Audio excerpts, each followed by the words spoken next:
సచివాలయాల్లో జరిగే అన్ని రకాల సేవలపైన, పథకాలపైన సచివాలయంలోని అన్ని రకాల ఉద్యోగులతో రివ్యూ సమావేశం నిర్వహించినట్లు మండల అభివృద్ధి అధికారి రమేష్ బాబు తెలిపారు. మార్కాపురం జిల్లా కొమరోలు మండల పరిషత్ కార్యాలయంలో మండల అభివృద్ధి అధికారి రమేష్ బాబు ఆధ్వర్యంలో మండలంలోని అన్ని సచివాలయాల్లోని అన్ని శాఖల ఉద్యోగులతో రివ్యూ సమావేశాన్ని నిర్వహించారు. ఈ సందర్భంగా ఆయన మాట్లాడుతూ ప్రతి నెల ఎన్టీఆర్ భరోసా పింఛన్లను అందజేసే సమయంలో అందరూ మొదటి రోజే ఎక్కువగా పింఛన్లు పంపిణీ చేసే చర్యలు చేపట్టాలని, ఎందుకంటే ప్రభుత్వం నుంచి ప్రజలకు నేరుగా పింఛన్లు అందుతున్నాయా లేదా అని వాయిస్ కాల్స్ వస్తాయని, అందువలన అందరూ జాగ్రత్త వ్యవహరించాలని కోరారు.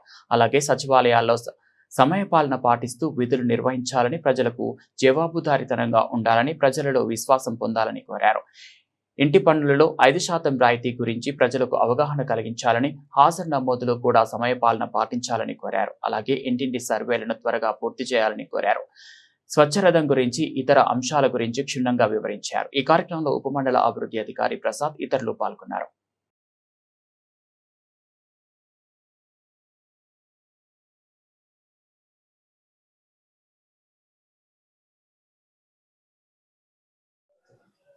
అందరికీ నమస్కారం. ఈరోజు మండల పరిషత్ కార్యాలయంలో అందరు సచివాలయ సిబ్బందితో కలిసి చిన్న అవగాహన నిర్వహించడం జరిగింది. ఈ అవగాహనలో ముఖ్యంగా సచివాలయ సిబ్బంది అందరూ ఖచ్చితంగా సమయపాలన పాటించడం గురించి, మరియు మనకు రాబో జూన్ మాసానికి చెందిన పెన్షన్ 1వ తారీఖు జరిగే దాంట్లో మన ప్రజలకి పెన్షను, దానిపై అవగాహన, దానిపై ఐవీఆర్ఎస్ కాల్స్ వస్తున్నాయి. కాబట్టి ఐవీఆర్ఎస్ కాల్స్లో భాగంగా మనం 100% నెగిటివ్ రాకుండా ఉండటం కోసం అందరూ మండలంలోని అందరు సచివాలయం ఉద్యోగులతోటి, పెన్షన్ డిస్ట్రిబ్యూషన్ ఆఫీసర్లతోటి అవగాహన సదస్సు నిర్వహించడం జరిగింది.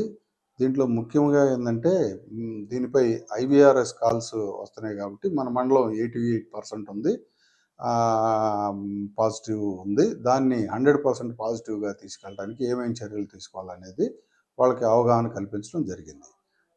తదుపరి ఈ అటెండెన్స్, సచివాలయ సిబ్బంది అనే యొక్క ముఖ్యమైన భాగంగా అటెండెన్స్, మరియు ఈ గ్రామాల్లో ఎస్డబ్ల్యూపీ షెడ్ నిర్వహించడానికి గానుంచే గ్రీన్ అంబాసిడర్ జీతభత్యాలు ఇచ్చడానికి, హౌస్ ట్యాక్స్ ముఖ్యంగా 5% రిబేట్ తోటి 31వ తారీఖు తోటి అంతమవుతుంది. కాబట్టి దాన్ని స్పెషల్ డ్రైవ్ మోడ్లో 5% రిబేట్ని అందరికీ ఉపయోగించుకునేటట్టు మన సచివాలయం ఎంప్లాయీస్ ద్వారా తెలియజేయడం అనేది.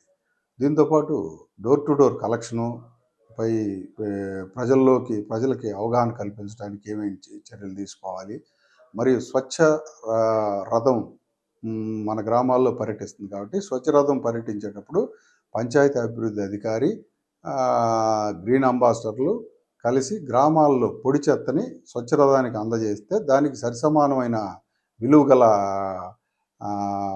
సామాగ్రి కానీ, లేకపోతే ధన రూపేణ కానీ స్వచ్ఛ రథం ఆపరేటరు సంబంధిత డ్రైవ్ వేస్ట్ ఇచ్చే వాళ్ళకి ఇస్తాడు.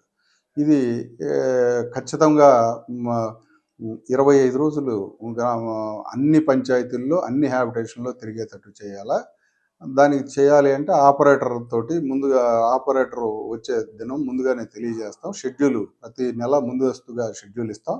ఆ షెడ్యూల్ ప్రకారం పంచాయతీ అభివృద్ధి అధికారి దండోర ద్వారా గ్రామ ప్రజలకు తెలియజేస్తే వాళ్ళ దగ్గర ఉన్న పొడి చెత్త, అంటే ప్లాస్టిక్, ఇట్లా పనికిరాని వస్తువులు ఏమన్నా ఉంటే ఇనుము కానీ, అల్యూమినియం కానీ, ఇవన్నీ దానికి గవర్నమెంట్ వారు ఫిక్స్ చేసింది ఒక రేటు. ఆ రేటు ప్రకారం ఇచ్చి ఎక్కడ కూడా అపరిశుభ్ర వాతావరణం లేకుండా ఉండటానికి తగు చర్యలు తీసుకుంటాం. ఇది ప్రజారోగ్యానికి చాలా దోహదం చేస్తుంది.